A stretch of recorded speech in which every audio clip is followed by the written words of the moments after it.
20-шы дәріс қарыз шұңқырынан шығу 81-83 беттер. Кішкентай ғана жазба. Бұл жазбаның пайда болуына себепкер менің бір інім бар, бөленім. Сол жігіт енді әдеттегідей бізде мектепте, универде, отбасында бұл қаржы тақырыбы жабық, қозғала бермейді. Сөйтіп ол інім былайша айтқанда қарыз шұңқырына кіріп кеткен. Содан шыға алмай, әбден қиналғаннан кейін енді маған келген ғой, ақылдасу үшін. Қалай құтылсам болады. Бірақ негізі көзіне, түріне қарасам, ол ақылдасудан бөлек, тезірек қарыздан құтылу керек, қарызды жабу керек, соны асығып тұр да енді түріне қарасам. Сол жігітке айтқан ақылдар ғой. Сол жігітке айтқан ақылдарды осы бір жарым, 2 беттік жазбаға қысқаша жазып қойдым. Енді оның қарыздарының саны 1.500.000 ба, сондай болып кетті. Сөйтіп, ол бауырым келді, отырдық, келдедік. Оған дейін өзім былай әңгімеге тартпағанды, менен тек қана ақша сұрау үшін келген бұл. Сол кездегі подходы былай ғой, маған қарызға ақша беріңіз, мен қарызым жауып тастайын, қарызым көбейіп кетті, анау сізге сразу мүмкіндік болса қайтарам деп тұрды енді. Бірақ мен түсініп тұрмын, қазір ол жарайды, мен бере салам ғой оған ақшаны. Бірақ та ол келіп қайтадан бір қарызбен жауып жүргенін түсіндім. Сөйтсем, әңгіме қалай басталған десем, бір жарым жыл бұрын 65.000 теңге алған қарызға. Бағана білмеймін, микрозаймнан ба, бір нәрсені ала саған, балалармен демалам деп, қыдырам деп. Сөйтіп, микрозайм дегенді білмейтін болып тұр ғой енді, біреудің ақшасы сияқты ала берген. Сөйтіп алса, аналар деген кәдімгідей қайтармаған уақытында. Сөйтсе, қарызы 2 есе өсіп кеткен ғой. Бағана коллекторлары да кәдімгідей қорқытып звондаған, бұл деген тәжірибесі жоқ, білмейді. Сонымен қорыққаннан барып кредитке телефон алып, ананы жауып, телефон алып, оны ломбардқа салып, сатып, қысқасы бір қарызды екінші қарызбен жаба бастағанда. Неден? Себеп асыққаннан, білімсіздіктен. Сөйтіп, бағанағы 65.000 теңгесі бір жарым жылда 1,5 миллионға айналып кеткен ғой. Анадан алып, мынадан алып, мынаған жауып, мынандай достарын алдында да бір абыройын жоғалтып. Сөйтіп, мен айтамын да, сен қайда қалдың осыдан? Бір жарым жыл бойы қиналып жүрген ғой сонда. Үйдегілерден ұрыс естіп, бағанадай білімсіздік қой енді, бұл білімсіздік. Үйдегілерден ұрыс естіп, қайта бер, ештеңе істей алмайды, жұмыс істейін десе, мотивация жоқ, үйде ешкім қолдамайды.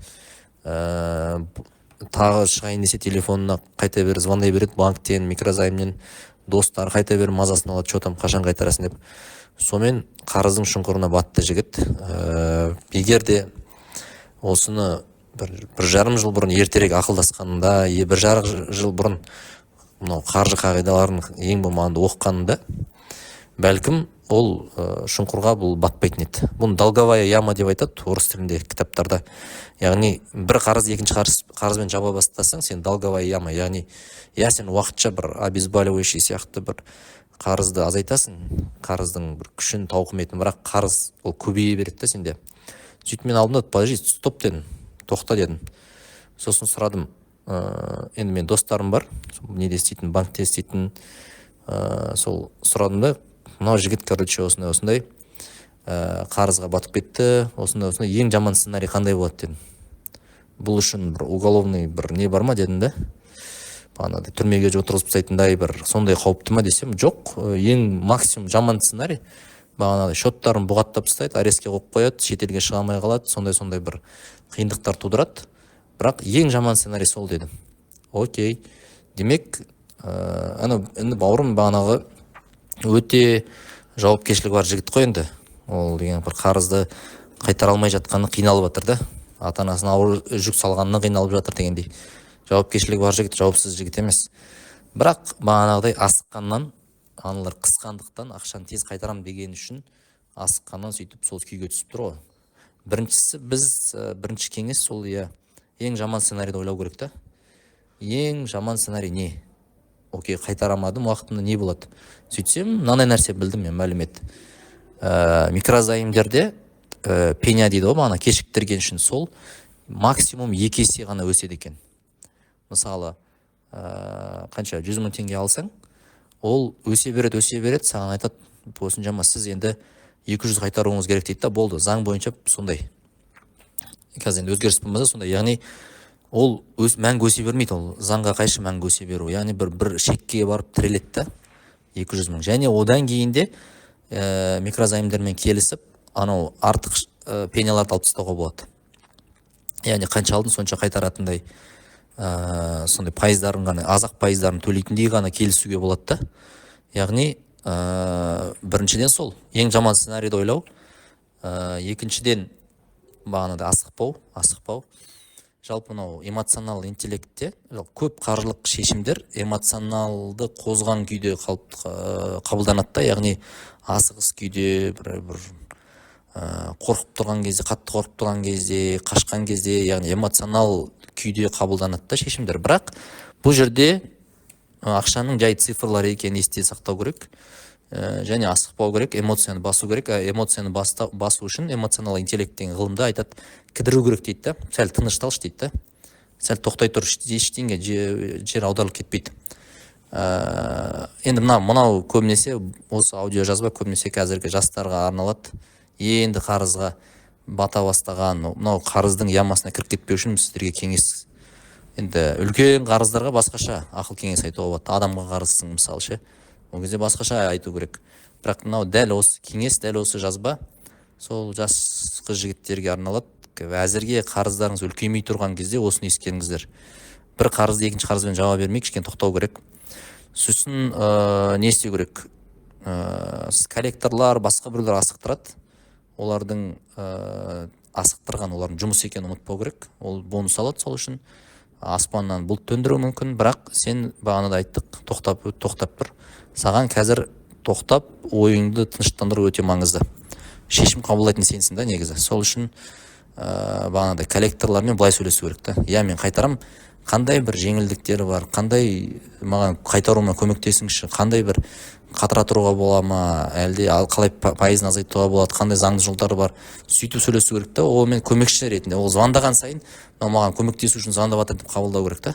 Сол кезде анау оңайырақ болады да. Олардан қаша берген сайын ол да ашуланады, ол да сенің дөрекілікпен жауап береді, сонымен быт болады. Оларды көмекші ретінде қабылдау керек та. Мынау коллектор біледі кішкене, мен білмейтін нәрсені, осының көмегіне жүгінейін мен деп бүкіл сұрақтың астына алып коллекторды кеңесшіге, консультантқа айналдырып жіберу керек қой қысқасы. Сондай.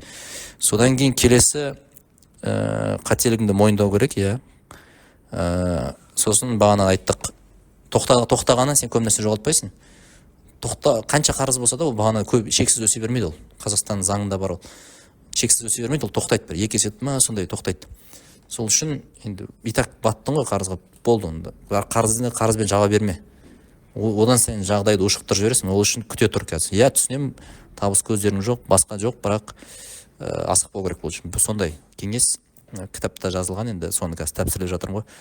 Сосын асықпай, бағанағы інім келді ғой алдыма. Сөйтіп қанша қарызың бар деп бірге отырып жаздық.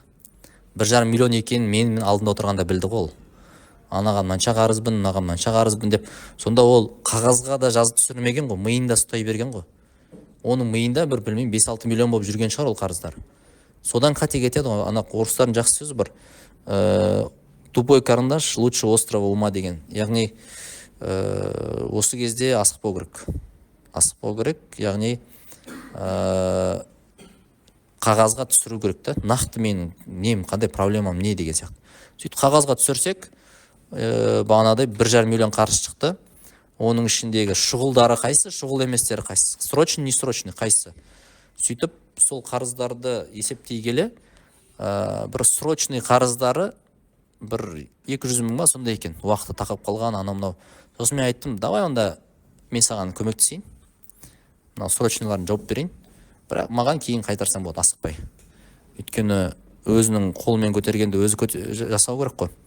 Және сөйтіп срочныйларын есептедік, сөйтіп қарасақ, қалған несрочныйлары бар ғой, бағанада асықпай ай сайын төлеуге болатын. Не екен? 83 мың теңге ме сондай. Ай сайын 83 мың теңге тапса, анау шұғыл емес нелерін қайтарылады. қарыздарын. Сосын айттым, қалай қайтарасың енді ол ақшаны? Ол айтады, мен неге шығамын дейді, банкетке анау мынауға шығамын, ресторанда. Сонда күніге қанша табасың десе, 10 мың таба аламын дейді. Болды ғой, онда сен 8 күн шықсаң, бір айдың 8 күні, 9 күні жарайды шықсаң, сен анау айлық ай сайын төлеу керек ақшаны төлеп отырасың деп бір схема құрдық та оған. Содан кейін айтады да өзі, мен содан кейін жақсы ұйықтай бастадым. Әйтпесе андай ғой, қанша қарыз екенін білмейді. Ана жақтан асықтырады, хабарласады, мына жерден эмоция ұрып жатыр. Сонымен өзін кінәлі сезініп, ұйықтай берген ғой күніге. Ұйықтай береді. Сөйтіп, бұның дұрыс шешімі, дұрыс қадамы маған келіп ақылдасқаны болды. Сөйтіп, мен бағанадай не істеп жүрмін, көмектесіп жүрмін. Сөйтіп, ол қарызынан сөйтіп, қазір Құдайға шүкір құтылды. Аз-маз қалды. Бірақ қазір көңіл күйі де жақсы, кішкене жұмысқа деген бір не шабыты да жақсы. Оның ең дұрыс шешімі сол келіп ақылдасқаны болды. Мына жерде де кітапта да 6-шы пункт ретінде жазылған екен. Жақындарыңа нақты проблемаңды, шындықты айтудан қорықпау керек. Ол үй ішіне айтпаған ғой қарызын. Үй ішіндегілер білмейді да қанша қарыз екенін. Сол ата-анасы машинасын сатсам ба деп сөйтіп, бала енді коллекторлар ата-анасына да шығады ғой. Сөйтіп енді қарыз алғаны шыққан ғой сол ата-анасына да. Сөйтіп олар машинасын сатсам ба деп сөйтіп кеткен ғой енді. Баласын қарыз шұңқырынан шығару үшін. Сөйтсең, дұрыс шешім, ақылдасқаны, ең дұрыс шешім оның сол болды. Келіп ақылдасқан. Сөйтіп бағанада схемасын сыздық, 83 мыңның ай сайын төлеп тұрса, бағанадай қайтарады қарызын. Енді бұл жазба 1 жыл бұрын жазылған ғой. Мына жазба, бәлкім 1,5 жыл бұрын жазылды ма. Содан бері ол жігіт қазір көңіл күйі жақсы, қарыздан құтылды почти. Яғни сол бауырыма көмектескен кеңестер осы бөлімде, осы жазбада келтірілген. Бәлкім сізге бұл пайдалы болар, бәлкім сіздің таныстарыңыз бар осындай. Енді жарайды кітапты алмаса да, бірақ осы аудионы бір жеткізсеңіз, ол ойлана жатар. Кітапта тура осы әңгіме қысқаша жазылған, мен бірақ мына жерде кішкене ашып түсіндіріп беруге тырыстым. Ақылдасу өте маңызды, әсіресе қаржылық мәселеде. Мына жерде шындықты айтудан қорықпау керек. Туысқандарың бар, сол бауырыма айтам да, сен енді қандай түйін десем, мен кейін дейді, мен достарыма осы нәрсені айта бастадым дейді. Мен бағана ініме айтқан нәрсені, кітапқа енген нәрсені ол өзінің достарына айтты да. Сөйтіп, ол сол айтқан кеңестердің ішіндегі ең бір маңыздысы мынандай болды. Жігіттер, ата-аналарың түсінбесе, бір ағаларыңа айтыңдар жағдайды. Бір түсінетін деген ағаларың айтыңдар, олар сендерге бүйтіп көмектесіп жібереді. Сөйтіп, қағазға түсіріңдер деген. Қағазға түсіру өте маңызды. Мида сақтамау керек. Мида каша болады, мида эмоция көп болады. Ол қағазға эмоция факт болып түседі. Қағазға эмоция түсе алмайды негізі. Сол үшін эмоция тек мида жүреді. Сол эмоцияны алып қағазға түсірсең, сен нақты цифрларды көресің. Сосын есептеу керек. Қалай құтырам? Ең бастысы асықпау керек. Сол кезде қарыз шұңқырына батпайсың. Қарызбен жауап беруге болмайды. Ол үшін тоқтау керек. Қысқасы, кеңес осы, достар. Қарыздарыңыздан құтылыңыздар, қарыздың шұңқырына түспеңіздер. Жақсы.